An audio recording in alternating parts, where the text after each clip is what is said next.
सत्य सनातन धर्म का सबसे बड़ा धर्म ग्रंथ वेद, और उस वेद का पहला शब्द मां। मां, जिसकी गोद में इंसान क्या भगवान भी पलते हैं। और किसी ने सच ही कहा है कि पूत भले कपूत हो जाए पर माता कभी कुमाता नहीं होती। अनेकता में एकता का देश हमारा हिंदुस्तान, जहां हर त्योहार आस्था और विश्वास के साथ मनाया जाता है। उन्हीं त्योहारों में से एक छठ महापर्व, जो पूरे उत्तर भारत में श्रद्धा पूर्वक मनाया जाता है और जो दैवीय चमत्कारों से भरा पड़ा है। उन्हीं चमत्कारों की एक सच्ची घटना आज आप सबको सुना रहा हूं, जिसे आपकी सेवा में प्रस्तुत कर रहे हैं वेब म्यूजिक परिवार और आपका अपना रविराज।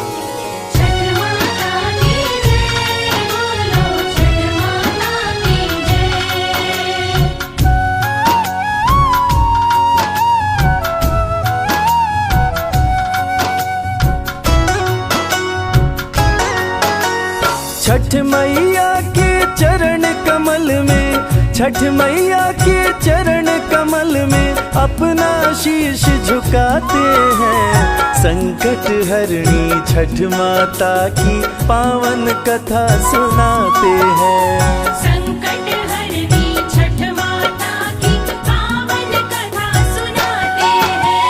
छठ मैया के चरण कमल में, छठ मैया के चरण कमल में अपना शीश झुकाते हैं।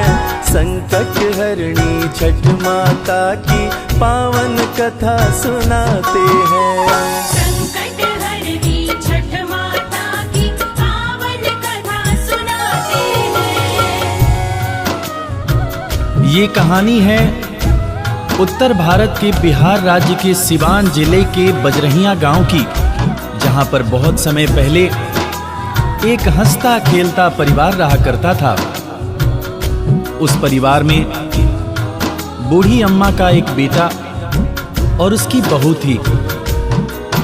बूढ़ी अम्मा छठ माता की परम भक्त थी और हर साल पूरे श्रद्धा और विश्वास के साथ छठ माता के व्रत को करती थी। मगर उसकी बहू नए विचारों वाली थी। वो पूजा पाठ में विश्वास नहीं करती थी। एक बार जब बूढ़ी अम्मा छठ महाव्रत को करने की तैयारी कर रही थी, बूढ़ी अम्मा का बेटा आम की लकड़ी तोड़कर ला रहा था, बाजारों से पूजन का सामान ला रहा था। ये सब देखकर वो बहू अपनी सासू अम्मा पर हंसने लगी और कहने लगी, अम्मा, अरे ओ अम्मा जी, अरे दुनिया कहां से कहां चली गई।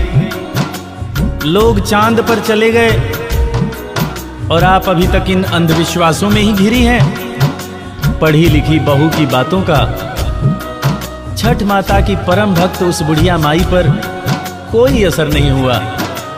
वो तो बस अपनी धुन में मस्त थी। छठ पूजा करने को सासू माँ हुई तैयार रे। नई दुल्हनिया बोली ये सब है बेकार रे।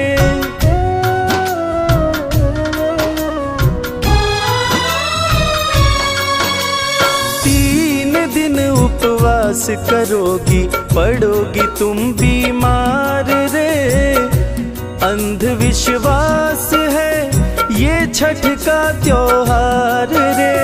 भूखे रह के ना जाने क्यों, प्यासे रह के ना जाने क्यों खुद को लोग सताते हैं। संकट हरणी छठ माता की पावन कथा सुनाते हैं।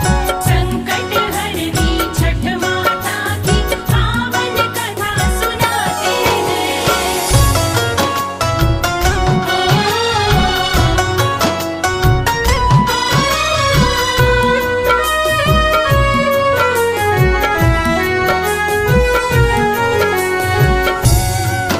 अपनी नई नवेली बहू की बात सुनकर बुढ़िया माई मन ही मन मुस्कुरा रही थी, मगर उसने अपनी बहू को समझाते हुए बोला, अरे बेटा, छठ माता के बारे में ऐसा नहीं बोलते। मेरी बिटिया, मुझे बहुत दिनों से संतान नहीं हो रही थी, तब मैंने इसी छठ महाव्रत को किया तो छठ मैया ने मेरी पुकार सुन ली। और तुझे पता है बहू, तेरा पति भी छठ माता का दिया हुआ ही प्रसाद है। ये अंधविश्वास नहीं है, माता का तो कण कण में निवास है। मेरी बात मान, तू भी छठ व्रत को कर मेरे साथ। छठ मैया तेरी भी गोद जरूर भर देगी। मगर वो नए युग की बहू किसी की बात कहां सुनने वाली थी।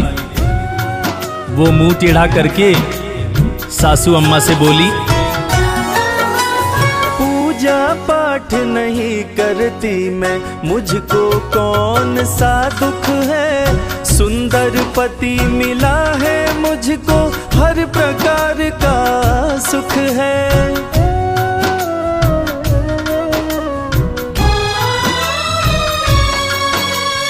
मौज मस्ती में रहती हूँ मैं, महल आलीशान है। पूरे गांव में कोई भी ना मुझसा धनवान है। कर्म प्रधान है इस दुनिया में, कर्म प्रधान है दुनिया में। बाकी बेकार की बातें हैं। संकट हरणी छठ माता की पावन कथा सुनाते हैं। संकट हरनी छठ माता की पावन कथा सुनाते हैं।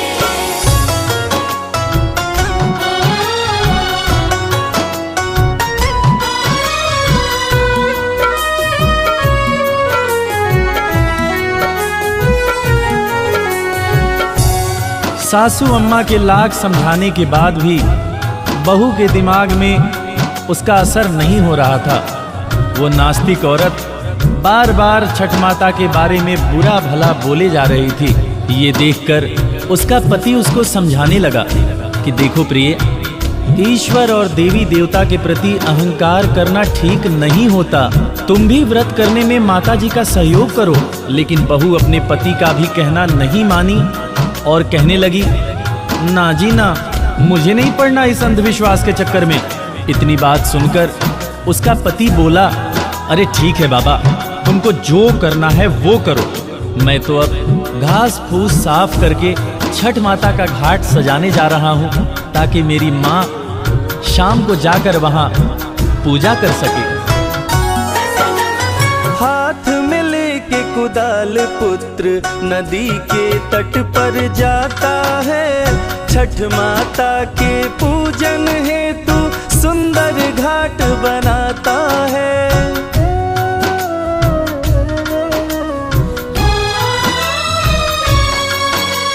पूजा का सामान बेटा बाजारों से लाता है। आम की लकड़ी जला के ठेकुआ माँ के संग छनवाता है। भक्ति भाव से माँ और बेटा, भक्ति भाव से माँ और बेटा छठ महापर्व मनाते हैं। संकट हरणी छठ माता की पावन कथा सुनाते हैं। संकट हरनी छठ माता की पावन कथा सुनाते हैं।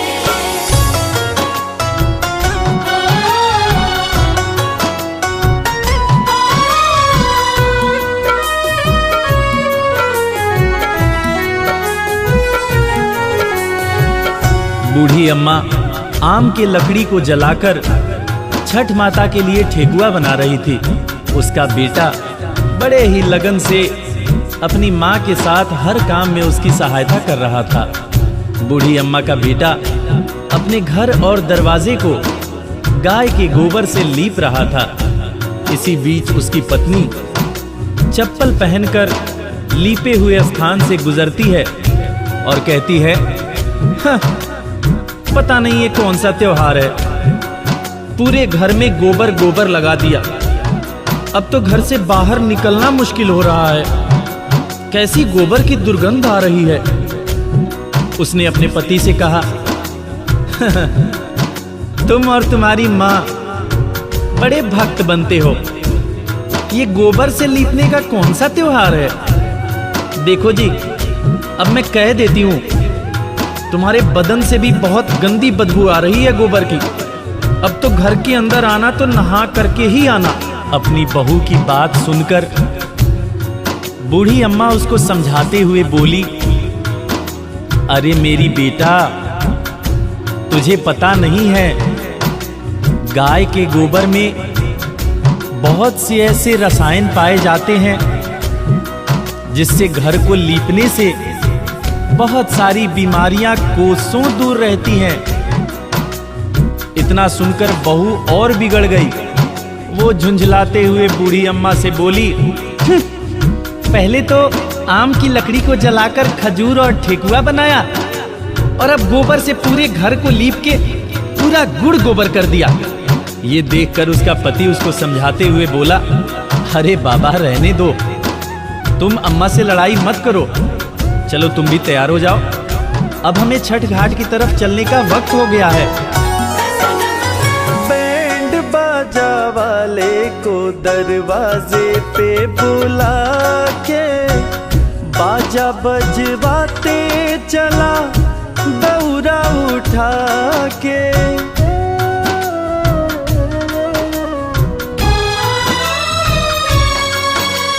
पीछे पीछे बूढ़ी माँ चली है गीत गाते, संग में बहू भी चली पर्स लटका के। मटक मटक राहों में चलती, मटक मटक राहों में चलती, लोग देख मुस्काते हैं। संकट हरणी छठ माता की पावन कथा सुनाते हैं। संकट हरनी छठ माता की पावन कथा सुनाते हैं।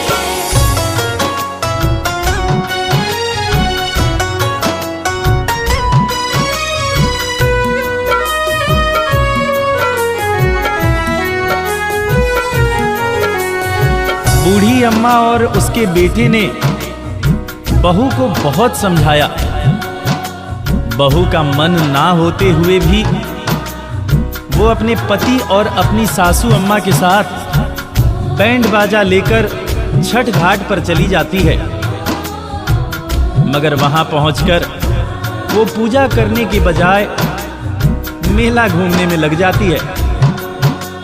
थोड़ी देर बाद जब उसका पति उसको ढूंढते हुए जाता है तो देखता है कि वो तो गोलगप्पे की दुकान पर खड़ी है और मजे से गोलगप्पे उड़ा रही है। इतना देखकर उसका पति उससे बोलता है, अरे यार क्या करती हो तुम? यहाँ पूजा करने आई हो, कुछ देर तो माँ के साथ बैठ लो। पति की बात सुनकर पत्नी झुंझलाते हुए बोलती है, ए जी देखो, मैं पूजा वूजा करने नहीं आई हूं। मैं घाट वाट पर बिल्कुल नहीं जाने वाली। मैं तो मेला घूमूंगी, जम के चाट और छोले खाऊंगी। आप अपना पूजा वूजा करो, मुझे पूजा पाठ से कुछ लेना देना नहीं। वहां पर खड़े गांव वाले इन दोनों के झगड़े को देख रहे थे और देखकर सब हंस रहे थे। बूढ़ी अम्मा का बेटा समझदार था। उसने सबके सामने अपनी पत्नी से बहस न करने का फैसला किया। वो भारी और उदास मन से छठ घाट की तरफ जाने लगा। छठ घाट के लिए जब वो ईख लेकर छठ घाट के पास पहुंचा, तब तक एक ऐसी घटना हुई जिसको देखकर सबके पैरों के नीचे से जमीन खिसक गई। कैसे? ईख खड़ा करने को बेटा घाट के पास में जाता है, करने को स्नान वो डुबकी जैसे ही लगाता है।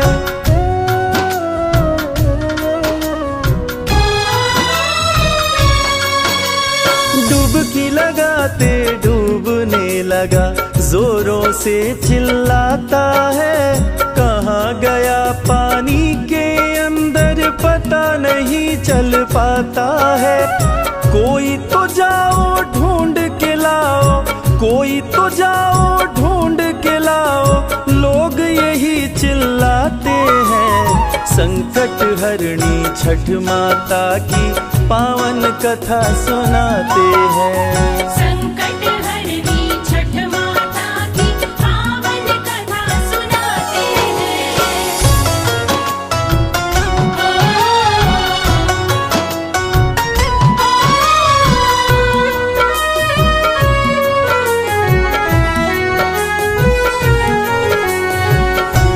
ये बात जैसे ही बूढ़ी अम्मा को पता चली कि उसका बेटा नदी में डूब गया है, वो छाती पीट कर रोने लगी।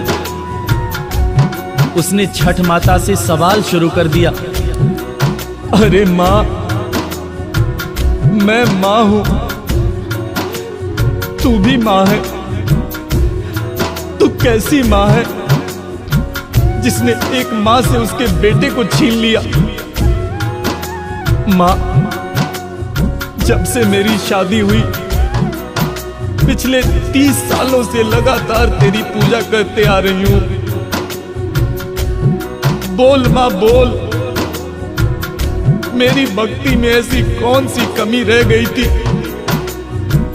जो तूने मेरे गोद को सुना कर दिया?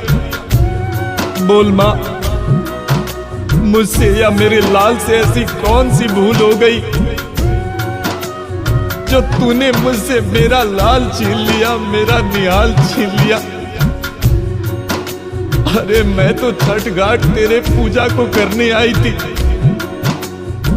तूने तो मेरी दुनिया उजाड़ दी मेरी माँ। हे माँ, अगर जाने अनजाने में मुझसे कोई भूल हुई हो तो उसकी सजा मेरे बेटे को मत दो। मेरा लाल मुझे लौटा दो माँ। अगर तूने मेरे लाल को मुझे नहीं लौटाया तो आज तेरी ये बुढ़िया भक्त अपने बेटे के साथ नदी में कूदकर जान दे देगी। अब या तो तू मेरे बेटे को लौटा या मेरे भी प्राण ले ले माँ, मेरे भी प्राण ले ले। उधर मेले में लाउड स्पीकर पर सबको आगाह किया जा रहा था। हेलो हेलो, छठ पूजा में आए हुए सभी व्रतियों एवं दर्शनार्थियों को सूचित किया जाता है कि गहरे पानी के अंदर न जाएं। अभी अभी सूचना मिली है कि एक व्रती गहरे पानी के अंदर डूब गया। पानी में आगे बढ़ने पर खतरा होने की आशंका है, इसलिए आप लोगों को आगाह किया जाता है। ये छठ पूजा समिति आप लोगों को आगाह करती है कि आप सभी घाट के नजदीक से ही माँ का पूजन करें। धन्यवाद। जय छठी मैया। मेले में हो रहे अनाउंसमेंट को सुनकर बहुत दौड़ी दौड़ी जाती है। वहां जाने के बाद जब वो देखती है कि उसकी सासू माँ दहाड़ मारकर रो रही है और उसका पति अब इस दुनिया में नहीं रहा, तो उसको सदमा लग जाता है। वो जोर जोर से चीखने लगती है, चिल्लाने लगती है। वो पागलों की तरह लोगों के कपड़े फाड़ने लगती है, लोगों के रखे हुए ईंख को उठाकर फेंकने लगती है। चिल्ला चिल्ला कर अपनी बूढ़ी अम्मा से पूछने लगती है कि मैंने तो तुमसे पहले ही कहा था बुढ़िया कि इस पागलपन में मत पड़ो। ये छठ वट सब ढोंग है, अंधविश्वास है। मगर तुम्हारे ध्यान न देने की वजह से आज मेरा पति मुझसे दूर चला गया। वो पागलों की तरह अपनी सासू माँ को बुरा भला बोलते हुए छठ माता को कोसने लगी। आगे क्या हुआ? छीना है सुहाग मेरा तो लेती जा निशानी, कोसे छठ माँ को सिंदूर धोवे बहुरानी।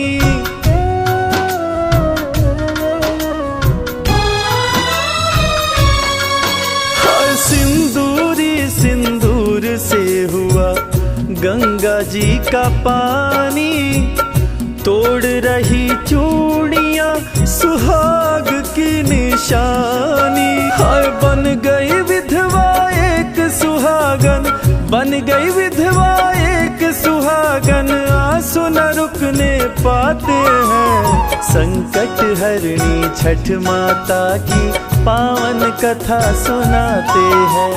संकट हरनी छठ माता की पावन कथा सुनाते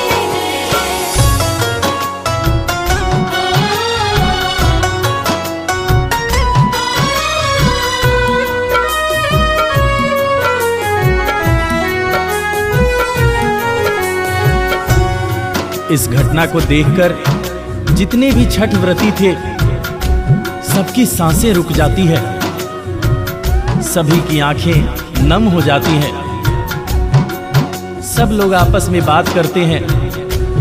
बेचारी के साथ बहुत बुरा हुआ और मन ही मन सब लोग छठ मैया को पुकारने लगते हैं कि हे माँ, इस बुढ़िया की पुकार सुन लो। और छठ माता तो है ही दयालु, माता कभी अपने भक्तों को उदास नहीं करती, कभी उन्हें बेसहारा और रोता हुआ नहीं छोड़ती। इधर पुत्र वियोग में व्याकुल बूढ़ी माँ जैसे ही पानी के अंदर जान देने के लिए जाती है, वैसे ही नदी के अंदर से एक लहर उठती है और वो लहर किनारे की तरफ जोर से आती है और उसी लहर के साथ उस बूढ़ी अम्मा का बेटा भी बाहर चला आता है और आकर किनारे लेट जाता है। इसके बाद वो लहर वापस नदी में चली जाती है। इस दृश्य को देखकर घाट पर मौजूद सारे लोगों की आंखें खुली की खुली रह जाती हैं। सबकी आंखों में खुशी के आंसू आ जाते हैं। इधर अपने बेटे को पाकर वो बूढ़ी अम्मा मारे खुशी के रोए जा रही थी और उसकी पत्नी भी अपने पति को जिंदा देखकर उससे लिपट गई और जोर जोर से रोने लगी। ये सारा दृश्य चल ही रहा था कि बादलों की तेज आवाज के साथ एक आकाशवाणी हुई। उस आकाशवाणी में छठ माता ने उस बूढ़ी अम्मा की बहू से बोला, मेरी पुत्री, मैं कभी अपने बच्चों का अहित नहीं करती हूँ। मैंने तुम्हारी आंखों से अज्ञान का पर्दा हटाने के लिए तुम्हारे पति को पानी में डुबोया था।